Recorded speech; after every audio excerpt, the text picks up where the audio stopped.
Yes, welcome back. This is A RAP Critic. I am your host, your boy Malik-16, the founder and creator of Plates and Crates. And no, I didn't forget my hat. I told y'all for this series where we're going over this particular album on this episode, I had to throw it way back to the year 2006, which was probably one of the last acceptable years to be walking around with cornrows without catching some shade or flack. There's even a classic Drake mixtape line where he says something to the effect of the only dude that should be walking around with cornrows is Trey Songz. Of course, that's back in the days where all was still well and rosy with Pusha T and Drake. Also, if you have noticed this fine shirt that I'm wearing, we're throwing it back to home. Not just any home, but the motherland. Shout out to all my fellow West Africans, all my fellow Liberians. It is Liberian Independence Day today. So I'm saying batwa to all of my fellow Liberians. And yeah, this is how we're doing it on this channel. Shout out to the makers of this fine shirt, Heritage Hill. You can find them at Heritage Hill on the gram. And yeah, go browse through the site. You might find your home. They got everything from, you know, whether you rep in LA, Haiti, or Nigeria. So, you know, once again, black-owned companies is what we do on this channel. And yeah, you've heard me mention the year 2006. You've heard me mention the cornrows. Clearly, we are still talking about the album Hell Hath No Fury by the Clipse. Sometimes you'll hear me call them the brothers Thornton, Gene, and Terrence. And yeah, this is video 2, which means we're going over category 2, the rap performance on the album. If you've noticed, we're shaking things up on this channel. I told you we would as we get closer into this episode 10. We have reached 10 episodes. This is episode 9.5. We're doing a little hopscotching between our 9 and 10 episodes with the homie Swan from Black Like Vanilla, and then we go back into this Clipse review, and then we're gonna go back. So it gets interesting, and we'll do some fun things after episode 10 is all wrapped up. Stay tuned, join us, spread the word, tell a friend to tell a friend. We're still building this global hip hop community, and we need your likes and subscriptions and your scores. It's time. It's time, people. Need to hear what y'all think of these albums. Start dropping your ratings in the DMs and the comments, or you'll see after we do this next episode. There's another way to do it.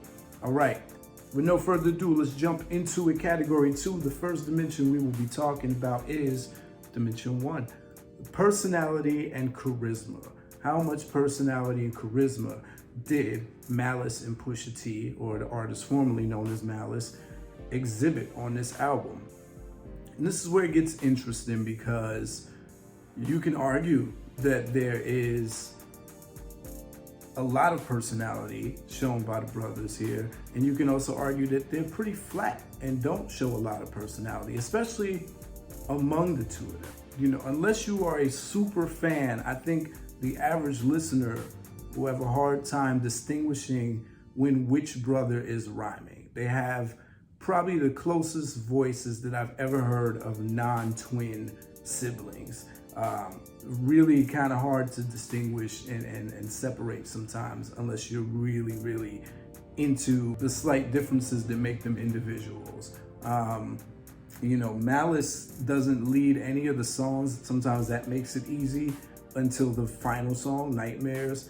Pusha is always the one who starts it off. So if you get in cruise control mode as a listener and you expect it to be Pusha first, that's the easy way to figure out who's rapping. But it does make it more of an instance where you have to rely on the content of their verses to really figure out what are the personality variations. So we've already discussed in video 1 how Pusha was on a separate agenda from his brother. Pusha was really going in for the kill and really trying to plant a flag and say, hey, I'm here.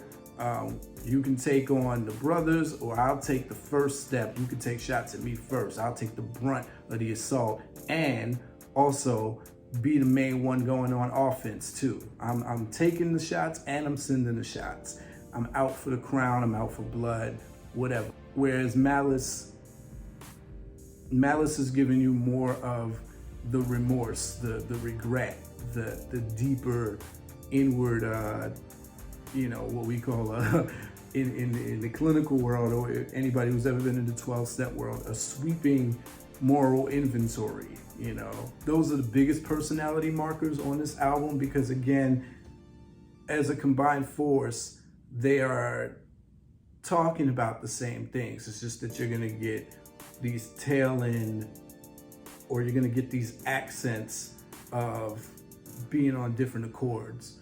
And the lines tend to have a lot of personality depending on how they are delivered. We'll talk more about that when we get to Dimension 3.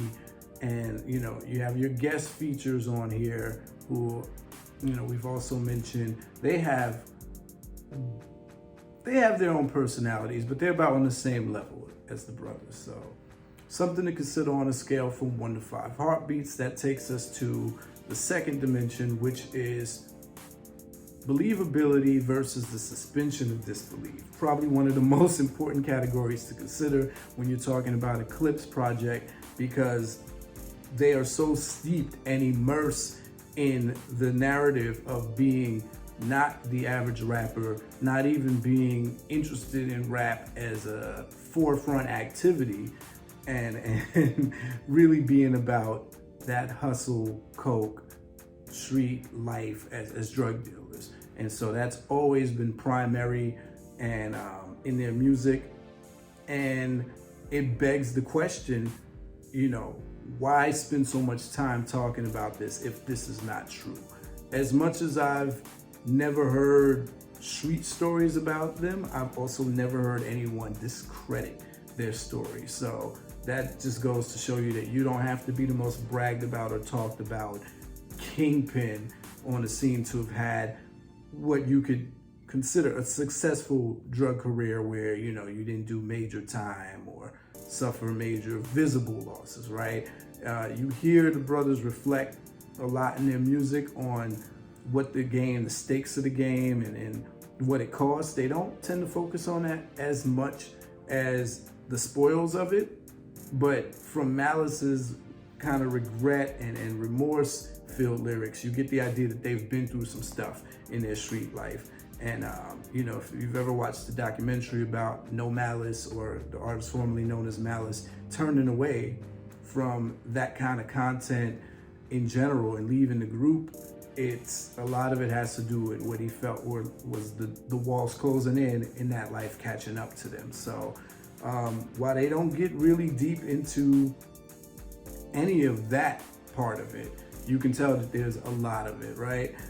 Something that's always oddly and ironically worked for the Clipse is having Pharrell on so many hooks. And Pharrell now kind of being infamous for being in interviews saying, hey, I'm not a tough guy. I'm not about that life.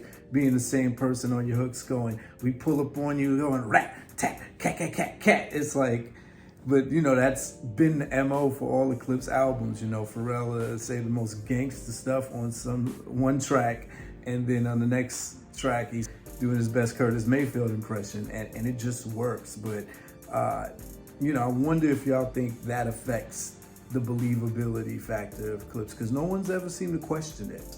They do a lot of over-the-top, hyperbolic bragging about being good and being really, really experienced with drug dealing in Virginia and beyond Virginia. There's a line when Malice, says he's thinking global, and you can interpret that as he's thinking past the drug dealing game, or you can think of that as I'm expanding the drug dealing, But it's all in the vein of braggadocio. And so from the first album to the last Clipse album, including their mixtape series with the Re-Up Gang, the question has always been, how much do you believe them? And that is a question that is kind of hard to avoid, because that becomes their whole brand and their whole image. Because you are not being asked to suspend your disbelief on this album. That's out. Brothers make it known they are not in character. They make a lot of family references and a lot of references to each other.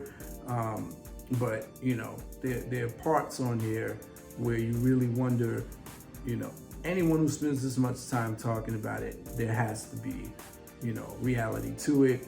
On songs like Chinese New Year, Pusha describes the breaking and entering aspect of crime so intimately, that you feel like, okay, maybe this was a part of their criminal repertoire too.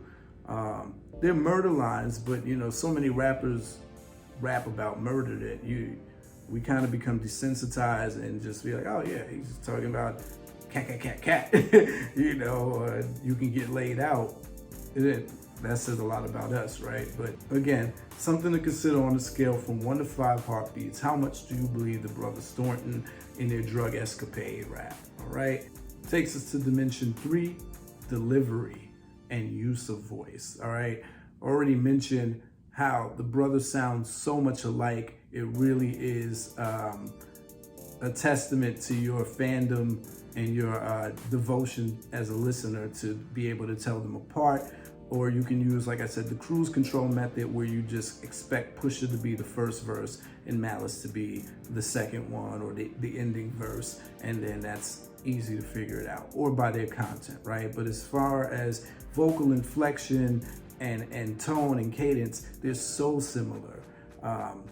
Pusha's trademark or that sound effect he makes, I have it spelled out here. People try to spell it out phonetically. That onomatopoeia thing, that also is the marker, right? That's the trademark sound that he makes, like Jadakiss's laugh. And so that's also an easy way to know when Pusha's rhyming. But again, the content will distinguish. Both of the brothers employ a nasal flow, probably one of the most distinct and legendary nasal flows in history. If we're talking about flowing from this part,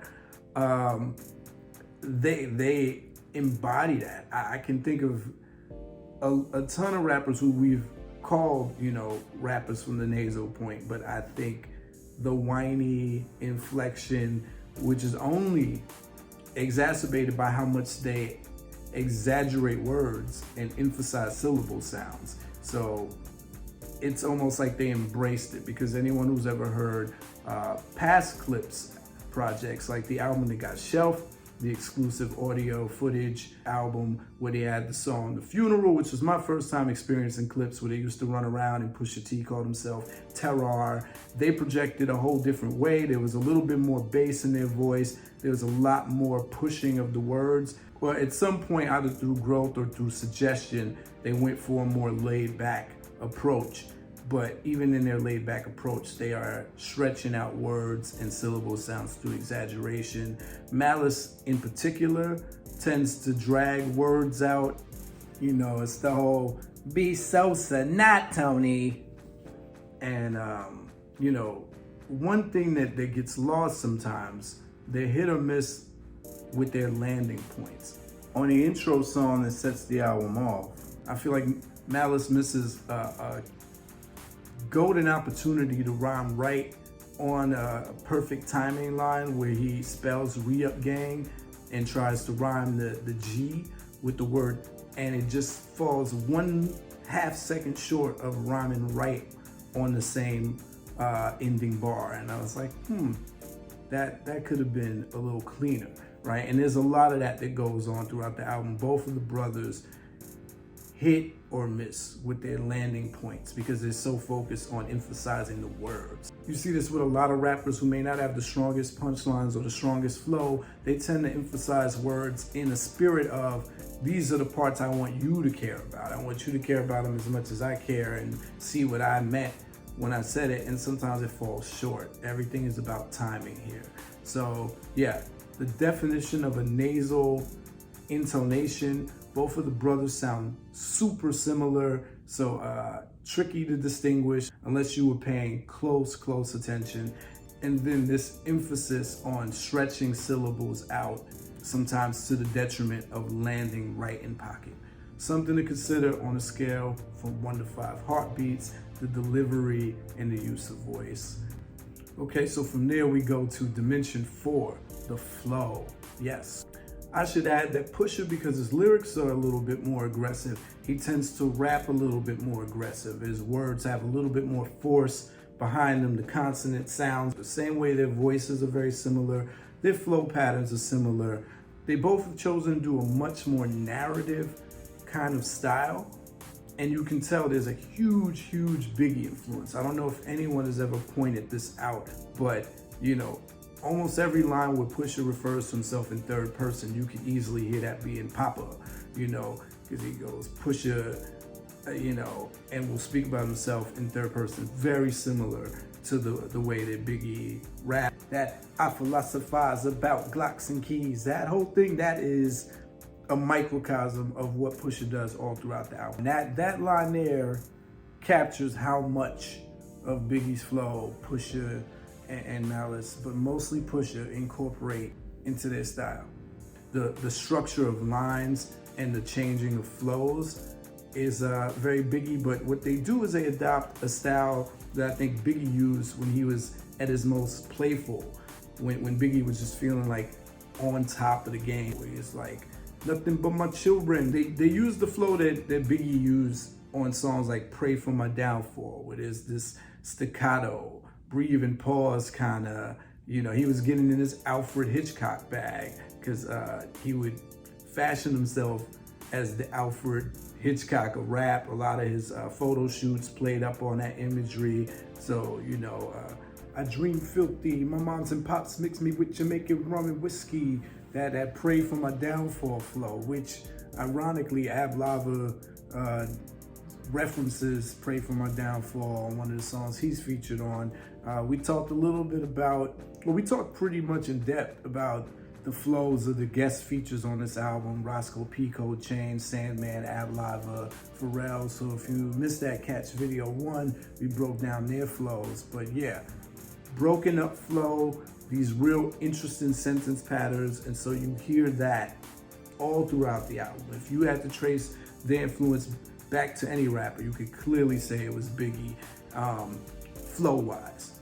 And maybe even content-wise, and we'll talk about that more in the next dimension, because the setups were really interesting, and I think the setups were based on the flow and vice versa. I think they flowed depending on how they wrote. A lot of word leading the flow here, not the other way around. Some rappers really, you can tell, are flow based and they fit the words in. You can tell here that Pusha and Malice were really about what they were saying and then figuring out the flow kind of as they went with it or after the fact. You can also tell they probably read their raps, which might explain why some of the lines didn't end perfectly where they could have. A lot of missed opportunities by like a second or a half second.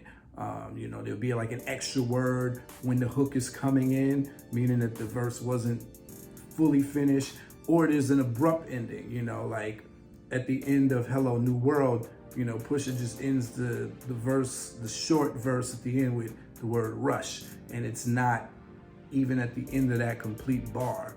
So, you know, word first emphasis can kind of take away from flow. I don't think the brothers have ever been accused of having this brilliant flow or being the most fluid rappers. Their narrative style, their emphasis on syllables, stretching certain words out, and that Biggie influence to playing around with that staccato style kind of takes away from a flow, but it makes them a very distinct presence on the mic. So something to consider on a scale from 1 to 5 heartbeats. Then we now go to dimension 5, wordplay and bar intent. If we talked about what was being said being prioritized, and this is what the brothers lead with, then you know that bar intent was more important than anything on the album, and style, right? So what you're getting here, not this huge rewind factor with this ridiculous wordplay that blows your mind, but lots and lots of clever lines. Very much similar, you know, again, I hate to compare them to Jadakiss, but I think this is about, they float on Jadakiss level, where there's more slick lines, and they do what is a very popular style of rap, which I think is descriptive rap. And their particular penchant is descriptions of luxury items. So they get very clever with the ways they describe luxury. Cars, jewelry, guns, and drugs, right? And I think they get more clever with their descriptions of cars and jewelry than they get of drugs. For people who, for rappers who primarily talk about drugs, you don't hear a lot of, you know, synonyms for kilos. You know, they say things, they play with the word keys a lot, especially Pusha. You know, you'll hear him say, you know, I push these John P. keys with these sounds of crackness. I thought that was pretty clever, playing off of gospel acts and you know, and the word keys, just like, you know, with the keys, move over Alicia, keys, I can unlock you. Lots of key rhymes, but that's about as far as they go. You don't hear them using synonyms like birds and you know, all of these other things, but they get clever. And you can argue that with Clipse, you're going to get a 50-50 rate, and the 50-50 rate is high. The 50-50 rate being high, meaning that for as many pedestrian lines that you get per verse, you're gonna get some real clever lines. Like there's a point where Pusha says something about carrots. Imagine how much digging in a planet that is, or, you know, cool. Very intricate way of saying something about materialism, right? The description game is amazing. Malice says something about, you know, there's a whole sequence where he's talking about different car features, right? The angel bowing or the horse. And then he goes into this other, you know, there's a whole sequence I'll put up here where very clever stuff, super clever, and you know, says all these things about Norwegian women, blonde hair, blue eyes, whip it with a vengeance, I'm getting them back.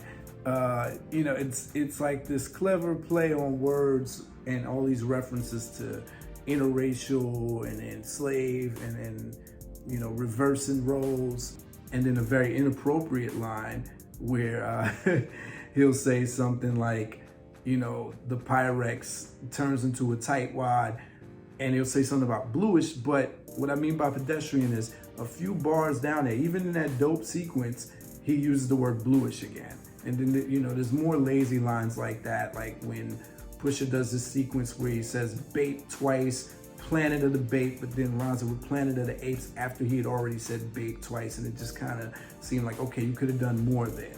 But, you know, again, you get that and then you lose it.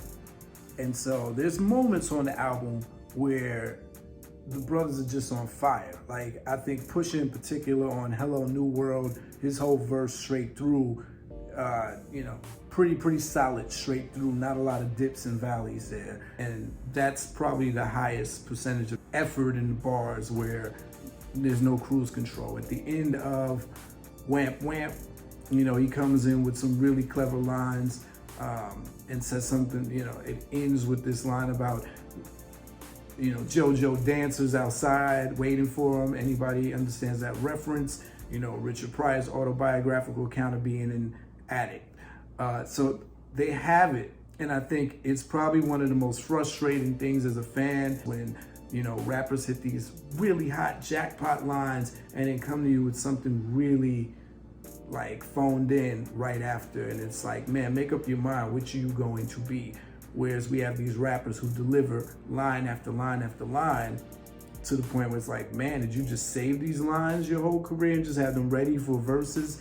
So really interesting, because I think they do enough here where you know that they're nice, and anyone who's ever taken the time to read verses by the Clipse knows that, you know, they read pretty well, even though they tend to go off into these spaces and their sentence structure makes it hard to follow, because they do this thing where I mentioned in the first video where they are not, sometimes they will leave pronouns out, and so you know, you'll hear, you know, Pusha start a sentence like with basic rap pattern.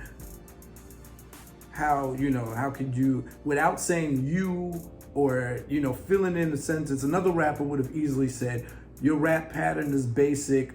They would have made it clear that they were speaking in second person, or if they were speaking in third person, they would, you know, begin that sentence by saying, these other dudes have basic rap patterns, but they just here, you know, Pusha will just start the sentence and say with basic rap pattern and such and such, or, you know, the line after that, West Indies chick drops to her knees, instead of saying, I have this West Indian chick who do that, or, you know, you're a West Indian chick, no second person or third person pronouns to fill it in. You're just supposed to understand, which is very Biggie inspired, where it's just these random descriptions that just come and in these interesting sentence structures. You know, again, you know, if I'm sitting here and I'm like, black shirt, white stripe, you know, instead of saying I'm wearing a black shirt with red and white stripes, it's like black shirt, red and white stripe on her chest. You know, it's a very interesting approach to it. And I think that is their form of wordplay. So you couple that with the descriptive thing, it's description to the max, sometimes without the guidelines you need to follow, which is why they have such a stan fan base, where I think people really dissect and really try to find meaning where maybe sometimes there's not, and they were just going for style more than effect. Something to consider on a scale from 1 to 5 heartbeats. That takes us to dimension 6, punchlines, poetic wisdom, overall quotability. The punchlines here exist, but on such a very small scale because the interest was more in the wordplay, the descriptive language and the descriptive styling more so than the metaphors and the similes and these like really clever, you know, ways of saying things to make you want to rewind. Again, I think their descriptiveness is where you get the highs close enough to punchlines. There's a lot of use of the word like, but you know, they're on a very basic level. Like, you know, when Pusha says, like it's Nardo, or, you know, I'm like that. Malice has a penchant for mentioning movie characters, you know, or movie actors. Like, I'm Leonardo, catch me if you can. You know, he says something about I'm Benicio in references to a movie called The Hunted. So you get basic stuff like that. They're not going out for punchlines and rewind factor. They're going for style. They're going for how slick can I describe these material luxury items. How many fashion name brands can I drop here? How much drug talk? Which again is direct drug talk, not a lot of, let me find different ways or punchlines for drug talk. I'm gonna go straight forward and say 50,000 for a key. That's kind of how they come in. So yeah, when it comes to poetic wisdom, you're gonna get that mostly from Malice in those moments where he's doing the deeper, inward, introspective look and sharing some of the regret. I think in particular on Mama, I'm So Sorry, where he apologizes to his grandmother for mentioning their family history of, you know, drug involvement on the selling side, or the family lineage of drug dealing, and apologizes to the mother of his children, and, you know, says this thing about I hope I lead by example. On the very first song, Got It For Cheap, he mentions, you know, if he had millions, never would he even had his brother anywhere near drug dealing. And so I think you get memorable lines like that. If you're into more of that flashy, descriptive materialism, there's plenty of lines here to live by, you know. And if you're into the shots and the perceived beef that was sparked by this album with Pusha, you know, talking about people copying his style, or you know, going at Lil Wayne and Baby, then you'll pick up on that, and that's probably steeped in the nostalgia of you remembering that this set it off, because they're not the most mind-blowing lines, but you know, lines that people remember. So I think there's quotability here on both the poetic wisdom level and, you know, on the descriptive level, not so much punchlines, but on the slick, clever description. Something to consider on a scale from 1 to 5 heartbeats. Dimension 7, concepts. All right, you could argue that Chinese New Year starts with a concept, it kind of goes somewhere else. Pusha T's whole first verse is about breaking and entering, and Malice takes it somewhere else, and Roscoe P. Chain takes it somewhere else. Mostly their verses are about murder, not the most conceptual.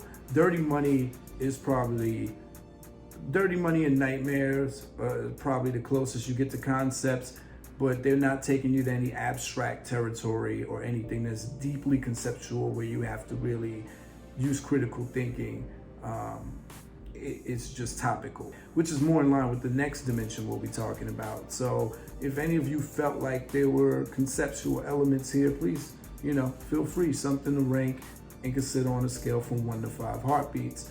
We'll jump right to dimensions 8 and 9, which are our content dimensions. Dimension 8, the content externalized, and then dimension 9, the content internalized, where it's talking more from an internal monologue, deep inner thoughts. And externalized, of course, we know is talking about things around, subjects, world issues, life issues. So you're not getting any particular external focus here. Everything is about the drug game and about the inner workings of the brothers' world in the industry and among each other and in the dope game. That's it. They're not talking about anything political, any social ills, no stories here on any song level. You get story elements within verses, but we'll talk about that in the next dimension. But yeah, they're not talking on any deep topics. There's no social conscience here. The only thing that you are getting is more in the dimension 9 vein, again coming mostly from Malice. Nightmares being the one song that is supposedly remorseful and lamenting on a karma level, like all these bad things or all these negative things or the illegal things or morally corrupt things coming back to them in the form of someone taking what they have from them or them losing what they have materially, or their lives, right? I think Malice again carries that song. It's the first song and the only song on the album that he leads, and he keeps to the topic more in that regretful, remorseful vein, that wariness kind of element, where Pusha starts off and he interpolates the ghetto boy's mind playing tricks on me. Willie D's verse in particular uses a lot of lines from that song, from that verse, but then goes and ends it with this kind of murder bragging note, like, hey, I hope your body has strong kidneys because I'll get you before you get me, kind of thing. And you'll notice throughout the album, even though the subject matter doesn't vary, the brothers have a way of doing this nuance thing where it reads, if you read the lyrics, they kind of accent every song based on the aspect that they want to talk about. So if Mr. Me Too is about copycats, they're still doing their drug rap bragging, but they do focus a lot more of the lines on addressing the copycats. If it's a song like Ain't Ya, where they're kind of taunting fake drug dealers or rappers who are assuming that drug dealer life, then more of the lines are gonna be poking. Then you got Ride Around Shining, which is, really focused on diamonds, and that's all throughout the album. Mama, I'm So Sorry, you get more language of guilt. Dirty Money is directly speaking to women, not tricking if you got it. That's the whole angle of that song. So they're still doing that coke rap bragging, but it's all directed at women, propositioning them to play their role and live off the dirty money and letting them know they can be replaced if they can't play that role, but it's all coming from that same base of this coke lifestyle. So all the songs have these accented features while still talking about the same thing. Something to consider on a scale from 1 to 5 heartbeats. Takes us to the final dimension, storytelling. I just mentioned a second ago that there are no straightforward stories here. There are story elements on different songs. Again, Chinese New Year kind of sounds storyish, but not quite. Nightmares kind of sounds storyish, not quite. Everything is in a narrative pattern, but there are no straightforward stories here. Everything is kind of as is, present tense with references to past, like we used to do that. Here's what will happen, but a lot more emphasis on present tense. No story songs here. Some of you might consider that a strength, some of you might consider that a weakness, some of you might not care at all. Some of you might feel it takes away. Again, I don't know how much you gotta be able to tell a good story rule applied after the 90s. So this is the year 2006, and this is a 12-song album without any distinct story song. but it still got the job done. So something to consider on a scale from 1 to 5 heartbeats. And that concludes our category 2 breakdown and review of Hell Hath No Fury by the Clipse. Y'all know what to do. Like and subscribe, drop your scores, hit me up.